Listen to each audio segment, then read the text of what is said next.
Geraldo Rivera joins us right now. Geraldo, it's been a big week for the... Good morning, everybody. For President Trump. One of the things he has doubled down on is extreme vetting. And with the executive order saying we're going to suspend the refugee program for, what, 120 days, something like that. Germany did the same thing. Extreme vetting is important.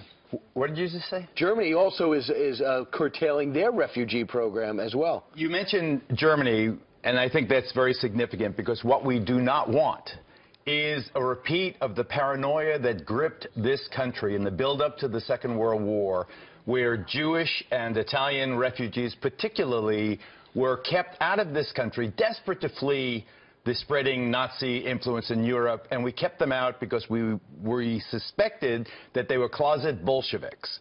We can't allow history to repeat itself. We have to be intensely conscious of our national and international responsibilities in that regard. We have not we thought we had to bleep out Bolshevik. We thought you were going to say something else. Go ahead. Having said that, I don't think extreme vetting is that onerous a burden for someone coming from an area that has been so conflated with violence and anarchy and terror. And terrorists who are sneaky, as the president told Sean Hannity last night. Listen. We're going to have extreme vetting. We're going to have extreme vetting for people coming into our country, and if we think there's a problem, it's not going to be so easy for people to come in anymore. We have evil that lurks around the corner without the uniforms. Ours is harder because the people that we're going against, they don't wear uniforms. They're sneaky, dirty rats, and they blow people up in a shopping center, and they blow people up in a church. These are bad people. When you're fighting Germany and they had their uniforms, and Japan and they had their uniforms, and they had their flags on the plane and the whole thing, we are fighting sneaky rats right now that are sick and demented, and we're going to win. He's asked the Pentagon to come up with a plan, a more intense plan within 30 days to go at ISIS, Al-Qaeda, Al-Shabaab even harder. First of all, let me say that I embrace a new president who speaks as I do. Yeah, that is a sneaky, dirty rats. It's a total heraldism. Those dastardly bastards. Those sneaky, dirty rats. We have children watching. I called the Al-Qaeda in Tora Bora the rat's nest. You did. Their place. Listen, he's obviously definitely right about the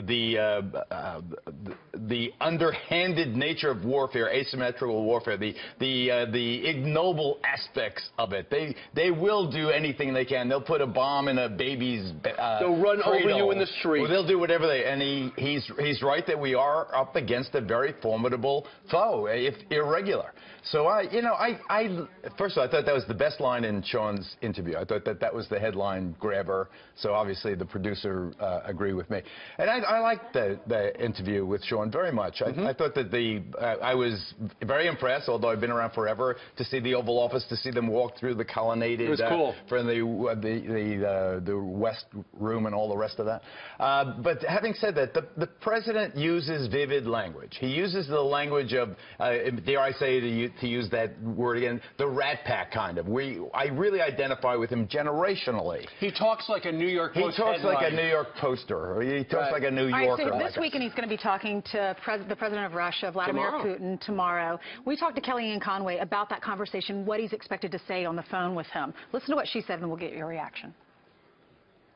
If Vladimir Putin wants to join with the U.S. to have a serious conversation about how to defeat radical Islamic terrorism, that's what we call them around this White House. We don't call them our, quote, determined enemies, like Hillary Clinton did in her convention speech in July in Philadelphia. I don't even know what that means. We call them radical Islamic terrorists. We call them murderers here. And if another nation that has considerable resources wishes to join together with the United States of America to try to defeat and eradicate radical Islamic terrorism, then we're listening. But it's very important to at least have these conversations. What do you think about that? A lot of people, critics were saying we shouldn't even be talking to Vladimir Putin.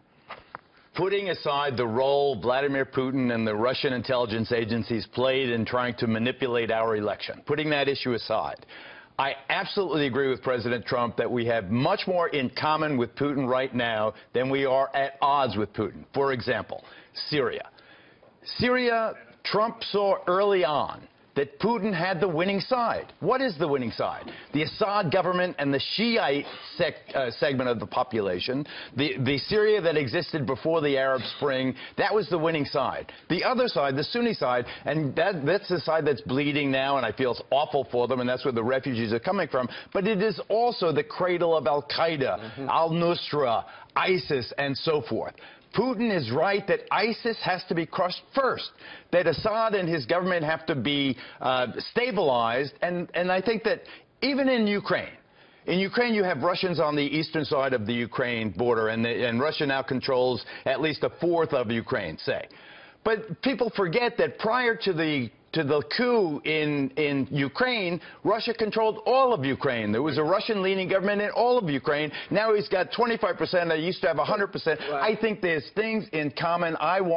They have to change their behavior before those sanctions are lifted. And guess what? They could be lifted. According to John Roberts, he says a senior administration official tells Fox News that President Trump may, in caps, sign an executive order regarding the Russian sanctions today. If he does that, it'll divide. If they disappear without them doing anything points of confidence, it'll divide the Republican Party as well as the Democratic Party against him. It's a headache he doesn't need.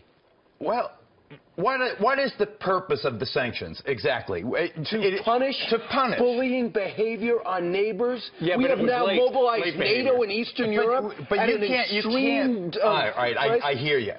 But How can you not? I cannot believe that President Trump will allow President Putin to continue his menacing ways with the NATO states, Lithuania, Estonia, Poland, and so forth in the Baltic. I cannot believe that this will be so one-sided. Sanctions lifted, no problem. You keep doing whatever you're doing. It's got to be. All right, Geraldo, let's bring it back to the U.S. Yin and the yang. Let's bring it back to the U.S. You're in favor now of building the wall? Wait a minute. Do you have a fever? He's got a fever. On a commercial break. Stay with us. And never say that I am in favor. In favor is different than withdrawing my objection. Elections have consequences. A majority of the American people in a majority of the American states care desperately about this wall being constructed. Okay. I personally believe that it is a $25 billion project that can be defeated by a $25 ladder. Could be. I think that it will stop the casual worker, the agricultural worker, the domestic workers, the guy that delivers your pizza, mows your lawn. Those are the people that will be stopped by the wall, not as Bill O'Reilly is obsessing now, the drug dealers. I don't think that I've been in El Chapo's tunnel. There are 75 tunnels at least. We need the Mexicans to cooperate with us, to show us where the tunnels are, to stop the Sinaloa drug cartel and so forth. So but if emotionally, my soul said, and this is the tipping point for me, my 11-year-old, she said to me, Daddy, what's wrong with a wall? Don't countries have walls between them? Your daughter is much smarter than you are. Don't homes have doors? And so I said to myself, why am I objecting? There's already 700 miles of fencing of one sort or another. If we want to spend valuable infrastructure dollars to give us this emotional release and not spend it on bridges or tunnels or public schools or highways, so be it. I withdraw my objection. I withdraw my objection.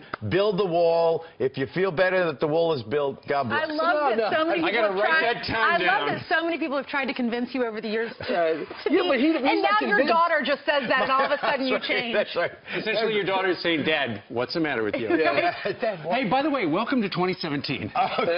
Donald Trump said he's going to build the wall, he's going to build it, and Mexico's going to pay for it. Why is Mexico going to pay for it part? What? I mean, why does Mexico pay for it? But I mean, it's not. I don't understand that part of it. Come back next Friday. We'll talk about that. Okay? Because we'll be that much closer. And Brian might yell at you again. I actually don't like this acceptance, because this acceptance is, I know I'm right, but I'm going to let you be right. All right. That's it. Geraldo, I'll let you be right. Thank you very much.